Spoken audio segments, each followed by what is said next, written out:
என் தங்கச்சி வெங்காயமெல்லாம் போட்டு வைக்கிறதுக்கு இந்த மாதிரி ஒரு தட்டை கூட வந்து யூஸ் பண்ணிட்டு இருந்தாங்க.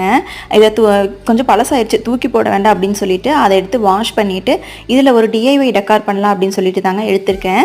அது கூட வந்து தின்னாக இருக்கிற மாதிரி ஜூட் ரோப் வந்து எடுத்திருக்கேங்க. ஃபஸ்ட்டு ஒரு சைடு மட்டும் ஜூட் ரோப்பை கட்டிக்கங்க. அந்த கூடையில் ஓரங்களில் வந்து கேப்ஸ் இருக்கும், அதில் கட்டிட்டு இப்போ நான் காமிச்சிருக்க மாதிரி ஆப்போசிட் டைரெக்ஷனில் 2 சைடு இந்த மாதிரி ஒரு முக்காவாசி கூடையிலேருந்து கீழே வந்து ஃபுல்லாக வந்து ஃபில் பண்ணிக்கலாங்க. நீங்கள் கட்டும்போது அந்த கயிறு வந்து கொஞ்சம் லூஸ் இல்லாமல் டைட்டாக வர மாதிரி கட்டிக்கங்க. நான் வந்து கொஞ்சம் லூஸாக வந்து கட்டிட்டேங்க. ஃபைனல் ரிசல்ட் வந்து இப்படி தாங்க இருக்கும். இப்போது இதுக்குள்ளே டெக்கரேட் பண்ணுறதுக்காக நான் மீஷோலேருந்து ஆர்டிஃபிஷியல் பிளான்ட் வந்து ஒன்று ஆர்டர் போட்டிருந்தாங்க, ஹேங்கிங் பிளான்ட் மாதிரி. இப்போ இந்த பிளான்ட்டை எடுத்து நம்ம அந்த பேஸ்கெட்டில் வந்து விட்டுறலாங்க.